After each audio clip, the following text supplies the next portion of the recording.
ബിസ്മില്ലാഹിർ റഹ്മാനിർ റഹീം. അൽഹംദുലില്ലാഹി റബ്ബിൽ ആലമീൻ. വസല്ലല്ലാഹു അലാ നബീന മുഹമ്മദിൻ വഅലാ ആലിഹി വസ്വഹ്ബിഹി അജ്മഈൻ. അമ്മാ ബഅദ്. പ്രിയമുള്ള ഖുർആൻ പഠിതാക്കളെ, അസ്സലാമു അലൈക്കും വറഹ്മത്തുള്ളാഹി. പരിശുദ്ധ ഖുർആനിലെ 60-ാം അധ്യായം സൂറത്തുൽ മുംതഹിനയാണ് നമ്മൾ പഠിച്ചുകൊണ്ടിരിക്കുന്നത്. ഈ സൂറത്തിലെ ആദ്യ 2 ആയത്തുകളാണ് ഇതിനകം നമ്മൾ മനസ്സിലാക്കിയത്. ഇന്ന് ഇൻഷാ അല്ലാഹ് മൂന്നാമത്തെ ഒരു ആയത്ത് നമുക്ക് നോക്കാം. അഊസു ബില്ലാഹി മിനശ് ശൈത്വാനിർ റജീം. ലൻ തൻഫഅകും അർഹാമുകും വലാ ഔലാദുകും യൗമൽ ഖിയാമത്തി യഫ്സിലു ബൈനകും വല്ലാഹു ബിമാ തഅമലൂന ബസീർ. കഴിഞ്ഞ ദിവസം നമ്മൾ മനസ്സിലാക്കി, അള്ളാഹു സത്യവിശ്വാസികളോട് പറയുകയാണ്, ഇസ്ലാമിൻ്റെ ശത്രുക്കൾ നിങ്ങളെ കണ്ടെത്തിയാൽ, അവർക്ക് നിങ്ങളെ പിടികിട്ടിയാൽ അവർ നിങ്ങളോട് ശത്രുതയോടുകൂടി പെരുമാറും. മാത്രമല്ല, അവരുടെ കൈകളും നാവുകളുമൊക്കെ നിങ്ങൾക്കെതിരിൽ അവർ നീട്ടുകയും ചെയ്യും. അല്ലെങ്കിൽ ആ രൂപത്തിൽ അവർ ആ നാവുകളെയും കൈകളെയും ഒക്കെ ഉപയോഗപ്പെടുത്തുകയും ചെയ്യും. അവർ ആഗ്രഹിക്കുകയും ചെയ്യും നിങ്ങൾ അവിശ്വാസികളായെങ്കിൽ എന്ന്. ശേഷം അള്ളാഹു പറയുന്നത്, ലൻ തൻഫഅകും അർഹാമുക്കും വലാ ഔലാദുക്കും. ലൻ തൻഫഅകും, നഫഅ എന്ന് പറഞ്ഞാൽ ഉപകാരപ്പെട്ടു, പ്രയോജനപ്പെട്ടു, ഉപകരിച്ചു എന്നൊക്കെയാണ്. മാളിയായ പദമാണ്, പാസ്റ്റ് ടെൻസ് ആണ്, ഭൂതകാലക്രിയയാണ്. അതിൻ്റെ മുളാരി എന്ന് പറഞ്ഞാൽ വർത്തമാനകാലക്രിയ അല്ലെങ്കിൽ ഭാവികാലക്രിയ. യൻഫഉ, തൻഫഉ എന്നൊക്കെയാണ് വരിക. ഉപകാരപ്പെടും, ഉപകാരപ്പെടുന്നു, ഉപകരിക്കും, ഉപകരിക്കുന്നു. സ്ത്രീലിംഗാക്കാൻ വേണ്ടിയിട്ട് തൻഫഉ എന്ന് ഉപയോഗിക്കും. പുല്ലിംഗ രൂപത്തിൽ പറയുമ്പോൾ യൻഫഉ എന്ന് ഉപയോഗിക്കും. ഈ മുളാരിയായിട്ടുള്ള ക്രിയയുടെ മുമ്പിൽ ലൻ വന്നു കഴിഞ്ഞാൽ അങ്ങനെ ഒരിക്കലും സംഭവിക്കുകയില്ല എന്ന രൂപത്തിലുള്ള അർത്ഥം കിട്ടും. ആ സമയത്ത് ഈ മുളാരിയായിട്ടുള്ള ക്രിയക്ക് നെസ്ബ് കിട്ടും.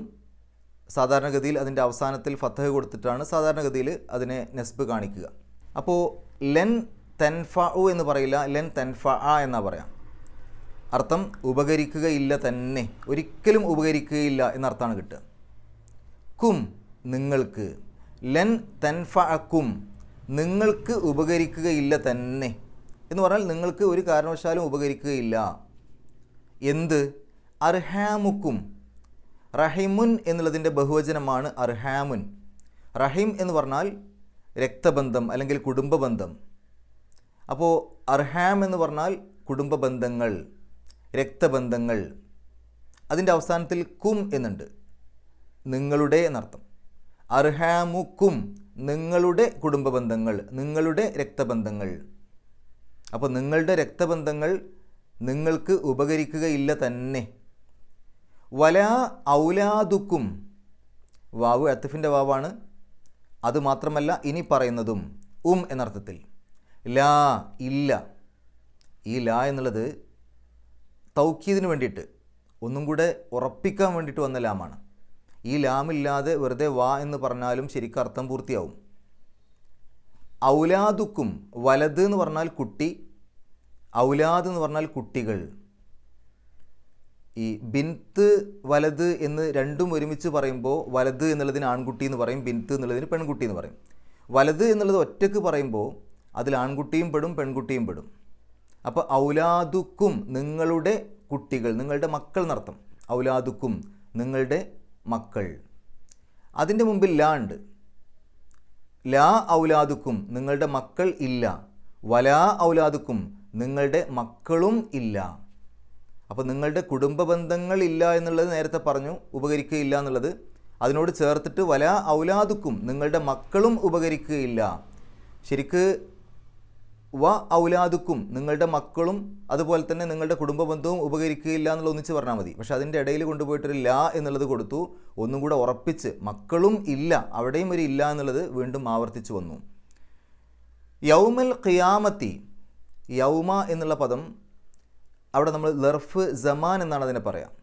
ലർഫ് സമാൻ എന്ന് പറഞ്ഞാൽ ഒരു കാലത്തെ സൂചിപ്പിക്കുന്ന, ഒരു സമയത്തെ സൂചിപ്പിക്കുന്ന പദത്തെയാണ് ലർഫ് സമാൻ എന്ന് പറയാം. അത് സാധാരണഗതിയിൽ നെസ്ബ് കിട്ടിയ രൂപത്തിലായിരിക്കും, മൻസൂബ്. അതായത് യൗമ എന്ന രൂപത്തിൽ, അവസാനത്തിൽ ഫത്ഹാണല്ലോ. യൗമുൻ എന്ന് പറയുമ്പോൾ അത് സാധാരണ ഒരു ഇസ്മാണ്. അതേസമയത്ത് ലർഫിൻ്റെ രൂപത്തിൽ യൗമ എന്ന് പറയുമ്പോൾ അത് ഒരു ലർഫാണ്. അവിടെ നമ്മളതിന് അർത്ഥം കൊടുക്കുമ്പോൾ ദിവസത്തിൽ എന്നുള്ള അർത്ഥം കൊടുക്കുക. യൗമുൻ എന്ന് പറയുമ്പോൾ ദിവസം, യൗമ എന്നാവുമ്പോൾ ദിവസത്തിൽ. അപ്പോൾ യൗമൽ ഖിയാമത്തി, ഖിയാമത്തിൻ്റെ ദിവസത്തിൽ, അന്ത്യനാളിൽ എന്നർത്ഥം. യൗമൽ ഖിയാമത്തി. അതേസമയത്ത് യൗമുൽ ഖിയാമത്തി ആണെങ്കിലോ, യൗമുൽ ഖിയാമത്തി ആണെങ്കിൽ അന്ത്യനാൾ അങ്ങനെ പറയുള്ളൂ, അന്ത്യനാളിൽ എന്ന് പറയില്ല. യൗമൽ ഖിയാമത്തി, യൗമ എന്നായതുകൊണ്ട് യൗമൽ ഖിയാമത്തി അന്ത്യനാളിൽ. യഫ്സിലു, ഫസ്വല യഫ്സിലു. ഫസ്വല എന്ന് പറഞ്ഞാൽ രണ്ടർത്ഥങ്ങളുണ്ട്. ഒന്ന് വേർപിരിച്ചു, മറ്റൊന്ന് തീരുമാനമെടുത്തു അല്ലെങ്കിൽ തീർപ്പ് കൽപ്പിച്ചു. യഫ്സിലു എന്ന് പറയുമ്പോൾ അതിൻ്റെ മുളാരിയാണ്. തീരുമാനമെടുക്കും, തീരുമാനമെടുക്കുന്നു. തീർപ്പ് കൽപ്പിക്കും, തീർപ്പ് കൽപ്പിക്കുന്നു. അല്ലെങ്കിൽ വേർപിരിക്കും, വേർപിരിക്കുന്നു. രണ്ടർത്ഥവും ഇവിടെ യോജിക്കും. തീരുമാനമെടുക്കുക എന്നുള്ള അർത്ഥവും യോജിക്കും, വേർപിരിക്കുക എന്നുള്ള അർത്ഥവും യോജിക്കും. യഫ്സിലു, അവൻ വേർപിരിക്കും അല്ലെങ്കിൽ അവൻ തീർപ്പ് കൽപ്പിക്കും, അവൻ തീരുമാനമെടുക്കും. ബൈനക്കും, നിങ്ങൾക്കിടയിൽ. ബൈന ഇടയിൽ, കും നിങ്ങളുടെ. ബൈനക്കും നിങ്ങളുടെ ഇടയിൽ. വല്ലാഹു, അവിടെ തുടക്കത്തിലുള്ള വാവ് ഇസ്തിനാഫിയുടെ വാവാണ്. പ്രത്യേകിച്ച് അർത്ഥം കൊടുക്കണമെന്നില്ല. എന്താണ് ഇസ്തിനാഫിയുടെ വാവ്? നമ്മൾ ഒരു വിഷയം ഇങ്ങനെ പറഞ്ഞു പോരുമ്പോൾ അതിൻ്റെ ഇടയിൽ പല പല കാര്യങ്ങൾ പറയും. വിഷയം ഒന്ന് തന്നെയാണെങ്കിലും അതിനകത്ത് പല പല കാര്യങ്ങളുണ്ടാവും. അപ്പോൾ അതിൽ ഒരു കാര്യം കഴിഞ്ഞ് അടുത്ത കാര്യം പറയുമ്പോൾ അതിൻ്റെ തുടക്കത്തിൽ കൊടുക്കുന്ന വാവാണ് ഇസ്തിനാഫിയുടെ വാവ്. പ്രത്യേകിച്ച് അർത്ഥം കൊടുത്തിട്ടില്ലെങ്കിലും അവിടെ അർത്ഥം പൂർത്തിയാവും.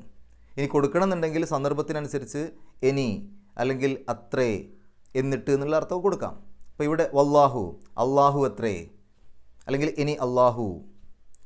ബിമാ തഅമലൂന, അമില എന്ന് പറഞ്ഞാൽ പ്രവർത്തിച്ചു. യഅമലു, പ്രവർത്തിക്കും, പ്രവർത്തിക്കുന്നു. അമില എന്നുള്ളത് മാലിയാണ്, പാസ്റ്റ് ടെൻസ് ആണ്, ഭൂതകാലക്രിയയാണ്. യഅമലു എന്നുള്ളത് പ്രസൻറ്റ് ടെൻസ് ആണ് അല്ലെങ്കിൽ ഫ്യൂച്ചർ ടെൻസ് ആണ്, വർത്തമാനകാലക്രിയ അല്ലെങ്കിൽ ഭാവി കാലക്രിയ. അർത്ഥം പറയുമ്പോൾ യഅമലു എന്നുള്ളതിന് അർത്ഥം പറയുമ്പോൾ പ്രവർത്തിക്കും, പ്രവർത്തിക്കുന്നു. യഅമലൂന, അവർ പ്രവർത്തിക്കും, അവർ പ്രവർത്തിക്കുന്നു.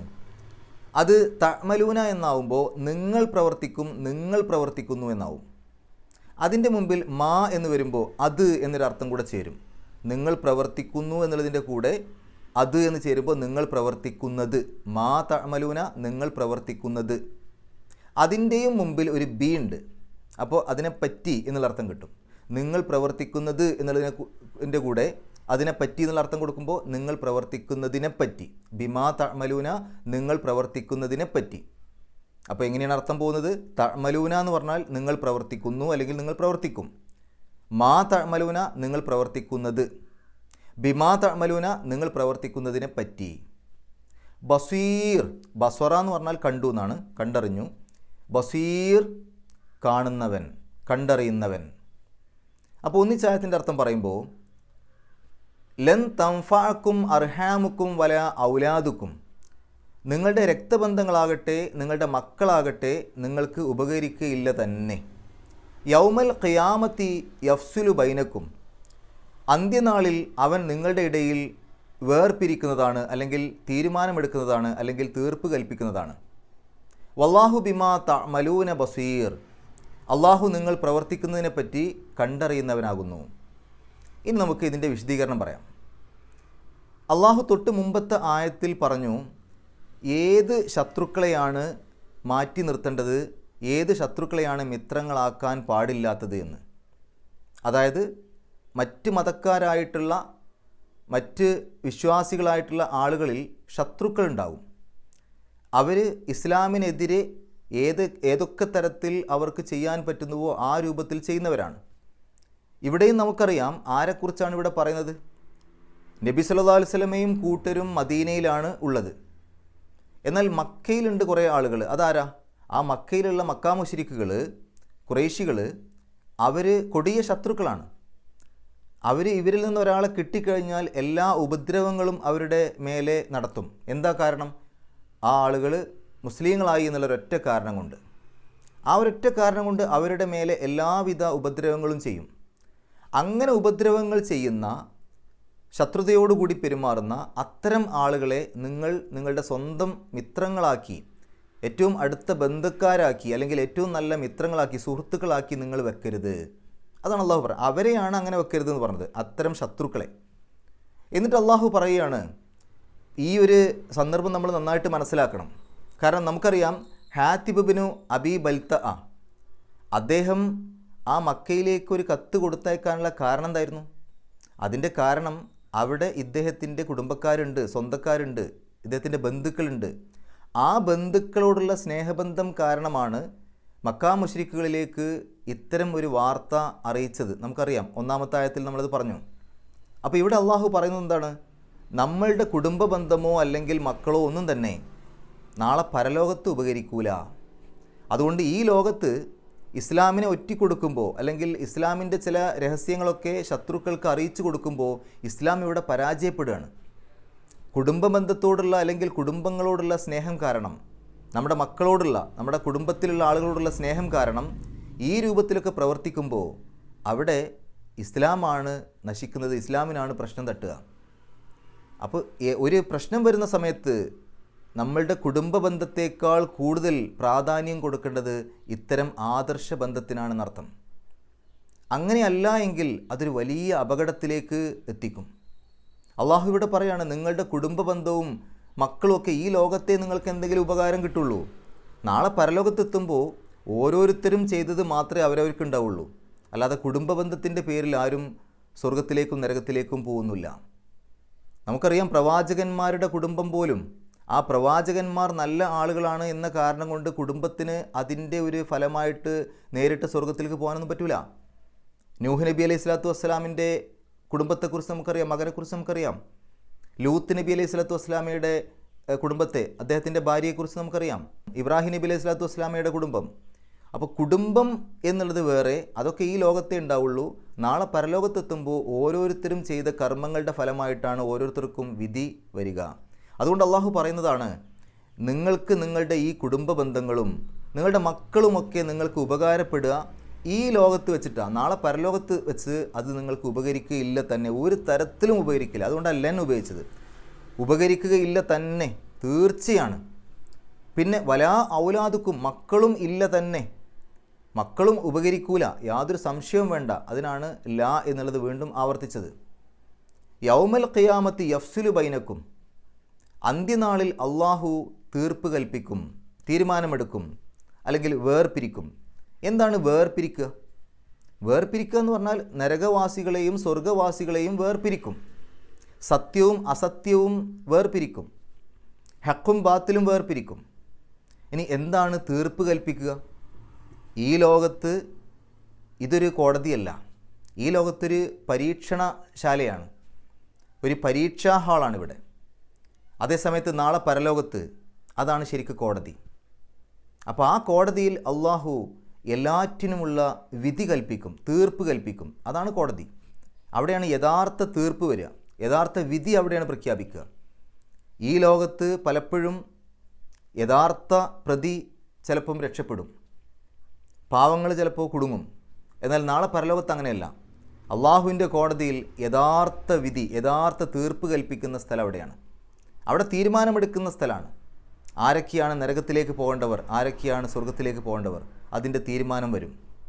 അപ്പോൾ തീരുമാനമെടുക്കുന്ന അല്ലെങ്കിൽ തീർപ്പ് കൽപ്പിക്കുന്ന എന്നുള്ള അർത്ഥം കൊടുക്കാം, അല്ലെങ്കിൽ അതിന് വേർപിരിക്കുന്ന എന്നുള്ള അർത്ഥവും കൊടുക്കാം. അപ്പോൾ യൗമൽ ഖിയാമത്തി, അന്ത്യനാളിൽ യഫ്സുലു ബൈനക്കും, നിങ്ങൾക്കിടയിൽ അള്ളാഹു തീർപ്പ് കൽപ്പിക്കുന്നു, അല്ലെങ്കിൽ നിങ്ങൾക്കിടയിൽ അള്ളാഹു തീരുമാനമെടുക്കുന്നു, അല്ലെങ്കിൽ നിങ്ങൾക്കിടയിൽ അള്ളാഹു വേർപിരിക്കുന്നു. എന്നിട്ട് അള്ളാഹു പറയാണ്, വല്ലാഹു ബിമാ തഅമലൂന ബസീർ. ഇവിടെ നോക്കൂ, വല്ലാഹു ബസീറും ബിമാ തഅമലൂൻ എന്നാണ് ശരിക്കുള്ള ഘടന. വല്ലാഹു എന്നാൽ അള്ളാഹു ബസീറുൻ, കണ്ടറിയുന്നവനാണ്, ബിമാ തഅമലൂൻ, നിങ്ങൾ പ്രവർത്തിക്കുന്നതിനെ പറ്റി. അങ്ങനെയാണ് ശരിക്കും ആ ഒരു വാക്യഘടന. പക്ഷേ ആ ബിമാ തഅമലൂൻ എടുത്തിട്ട് മുമ്പിലേക്കിട്ടു, അതിനെ മുന്തിച്ചു. എന്താണ് അതിനെ മുന്തിക്കാനുള്ള കാരണം? ബിമാ തഅമലൂനിൻ്റെ അർത്ഥം നോക്കിയാൽ മതി, നിങ്ങൾ പ്രവർത്തിക്കുന്നതിനെ പറ്റി എന്നാണ്. അതിനെടുത്തിട്ടാണ് മുന്തിച്ചത്. അപ്പോൾ വല്ലാഹു ബിമാ തഅമലൂന, നിങ്ങൾ എന്തൊക്കെ പ്രവർത്തിച്ചാലും, എത്ര ചെറുതാവട്ടെ എത്ര വലുതാവട്ടെ, ആ പ്രവർത്തിക്കുന്നതിനെക്കുറിച്ച് നന്നായിട്ട് ശ്രദ്ധിക്കണം കേട്ടോ. ആ പ്രവർത്തനത്തിന് വളരെയധികം പ്രാധാന്യം കൊടുത്തു. നിങ്ങൾ എന്തൊക്കെ പ്രവർത്തിച്ചു കഴിഞ്ഞാലും, എത്ര ചെറുതാവട്ടെ എത്ര വലുതാവട്ടെ, ആ പ്രവർത്തനങ്ങളെപ്പറ്റിയൊക്കെ തന്നെയും അള്ളാഹു ബസീറുൻ, അള്ളാഹു കണ്ടറിയുന്നവനാണ്. ഇനി നമുക്ക് ഈ ഒരു ആയത്തിൽ വന്ന പാരായണ നിയമങ്ങൾ നോക്കാം. ലൻ തൻഫഅക്കും, അവിടെ 2 സ്ഥലത്ത് സുക്കൂണിലെ നൂന് വന്നു. ഒന്ന് താഇൻ്റെ മുമ്പിൽ, ഒന്ന് ഫഇൻ്റെ മുമ്പിൽ. രണ്ടിടത്തും ഇഖ്ഫ ആണ് നിയമം. മറച്ചു വെച്ചുകൊണ്ട് മണിക്കുക, അല്ലെങ്കിൽ അവ്യക്തമാക്കി മണിക്കുക. അപ്പോൾ ലൻ തൻഫഅക്കും. അർഹാമുക്കും വലാ ഔലാദുക്കും, വലാ എന്നുള്ള നീട്ടൽ നോക്കുക. അതിന് ശേഷം വരുന്ന അക്ഷരം ഏതാണ്? ഔലാദ് എന്നുള്ളതിലെ ഹംസയാണ്.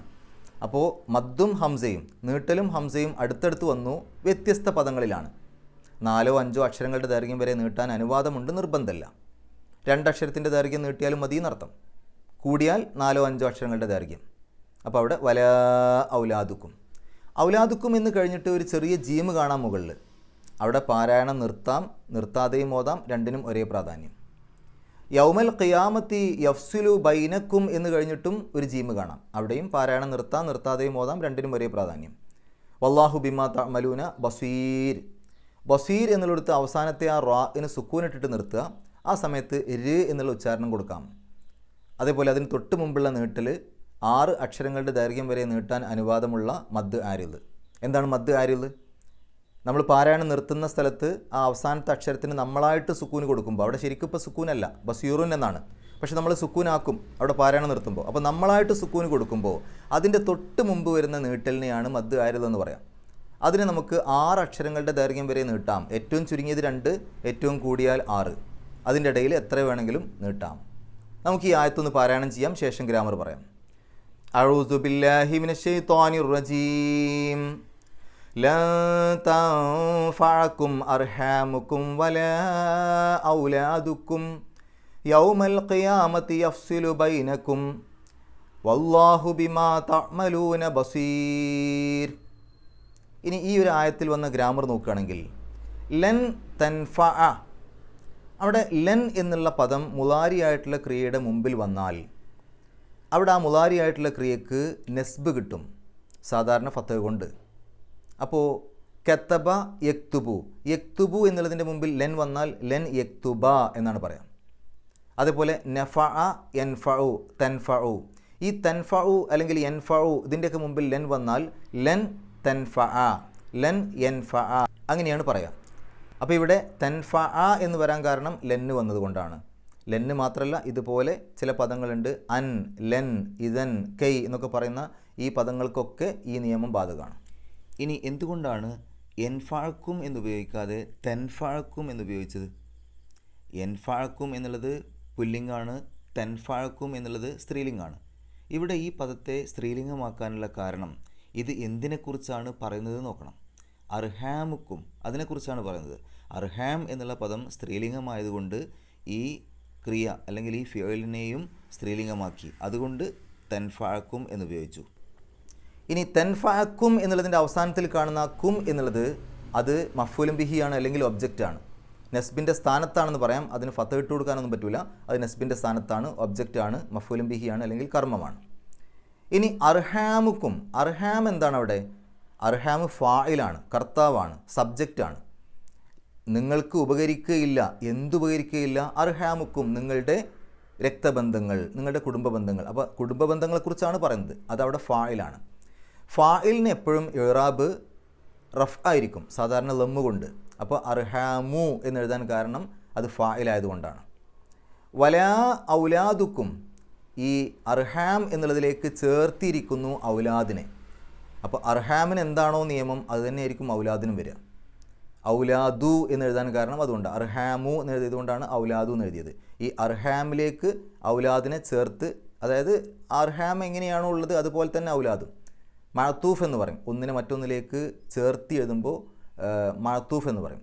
ഈ മുലാഫ് മുലാഫിനിലേഹി എന്ന് പറയുമ്പോൾ നമ്മൾ ചേർക്കുക എന്ന് പറയുന്നുണ്ട്. ആ ചേർക്കൽ വേറെ, അതൊരു ഒന്നിൻ്റെ ഉടമസ്ഥതയിൽ മറ്റൊന്നിനെ പറയുകയാണ്. ഇപ്പോൾ വീടിൻ്റെ വാതിൽ എന്ന് പറയുമ്പോൾ അത് മുലാഫ് മുലാഫിനിലേഹിയാണ്. എന്നാൽ വീടും വാതിലും എന്ന് പറയുമ്പോൾ അതും ചേർത്തിരിക്കുന്നതാണല്ലോ. അത് ഈ വാവിട്ടിട്ട് എഴുതുമ്പോഴാണ് അങ്ങനെ പറയാം. വീടും വാതിലും എന്ന് പറയുമ്പോൾ അത് ചേർത്തതാണ്, രണ്ടും ചേർത്തി എഴുതിയതാണ്. അവിടെ നമ്മൾ അത്തഫിൻ്റെ വാവിട്ടിട്ട് എഴുതും. എന്നാൽ വീടിൻ്റെ വാതിൽ എന്ന് പറയുമ്പോൾ മുലാഫ് മുലാഫിൻ ഇലൈഹി പ്രയോഗമാണ്. ഇവിടെ അത്ഫിൻ്റെ വാവ് കൊടുത്തിട്ടാണ് തമ്മിൽ അർഹാമുക്കും വ ലാ ഔലാദുക്കും അല്ലെങ്കിൽ അർഹാമുക്കും വ ഔലാദുക്കും എന്നൊക്കെ പറയുമ്പോൾ ഒന്ന് മറ്റൊന്നിനോടുകൂടി അത്ഫിൻ്റെ വാവ് വെച്ച് ചേർത്ത് എഴുതി. അങ്ങനെ ചേർത്ത് എഴുതുമ്പോൾ അർഹാമുക്കും എന്നുള്ളതിൻ്റെ അതേ നിയമം ഔലാദിനും വരും, മഅത്തൂഫ് എന്നവിടെ പറയും. ഇനി യൗമൽ ഖിയാമത്തി, യൗമ എന്നുള്ളത് നമ്മൾ സൂചിപ്പിച്ചു, അത് ലർഫ് സമാനാണ്. ലർഫ് സമാൻ, ലർഫ് മക്കാൻ, അങ്ങനെ രണ്ട് പദങ്ങളുണ്ട്. ലർഫ് സമാൻ എന്ന് പറഞ്ഞാൽ ഒരു കാലത്തെ അല്ലെങ്കിൽ ഒരു സമയത്തെയൊക്കെ സൂചിപ്പിക്കുന്ന പദങ്ങളെയാണ് ലർഫ് സമാൻ എന്ന് പറയാം. ഇപ്പം ഇസാ, അങ്ങനെ ആയാൽ, അപ്പോൾ എന്നൊക്കെ പറയില്ലേ, അങ്ങനെയുള്ള പദങ്ങളൊക്കെ ലർഫ് സമാനാണ്, ഒരു കാലത്തെ സൂചിപ്പിക്കും. യൗമ, അതേപോലെ ഖബ്ല, മുമ്പ്, ബഅദ, ശേഷം, ഇതൊക്കെ ലർഫ് സമാനാണ്. അതേസമയം ഫൗഖ, മുകളിൽ, തഹ്ത, താഴെ, ഇതൊക്കെ ഒരു സ്ഥാനത്തെ സൂചിപ്പിക്കുന്നതാണ്. മഅ, കൂടെ, ഇതൊക്കെ ഒരു സ്ഥാനത്തെ സൂചിപ്പിക്കും. ഈ സ്ഥാനത്തെ സൂചിപ്പിക്കുന്ന പദങ്ങളെ നമ്മൾ ലർഫ് മക്കാൻ എന്നാണ് പറയുക. മക്കാൻ എന്ന് പറഞ്ഞാൽ സ്ഥാനം, സമാൻ എന്ന് പറഞ്ഞാൽ കാലം. അപ്പോൾ ലർഫ് സമാനും ഉണ്ട്, ലർഫ് മക്കാനും ഉണ്ട്. ലർഫ് സമാൻ എന്ന് പറഞ്ഞാൽ കാലങ്ങളെ സൂചിപ്പിക്കും, ലർഫ് മക്കാൻ എന്ന് പറഞ്ഞാൽ സ്ഥാനങ്ങളെ സൂചിപ്പിക്കും, സ്ഥലങ്ങളെ സൂചിപ്പിക്കും. ഇവിടെ യൗമ ഒരു കാലത്തെ, ഒരു സമയത്തെയാണ് സൂചിപ്പിക്കുന്നത്, അതുകൊണ്ട് ലർഫ് സമാനാണ്.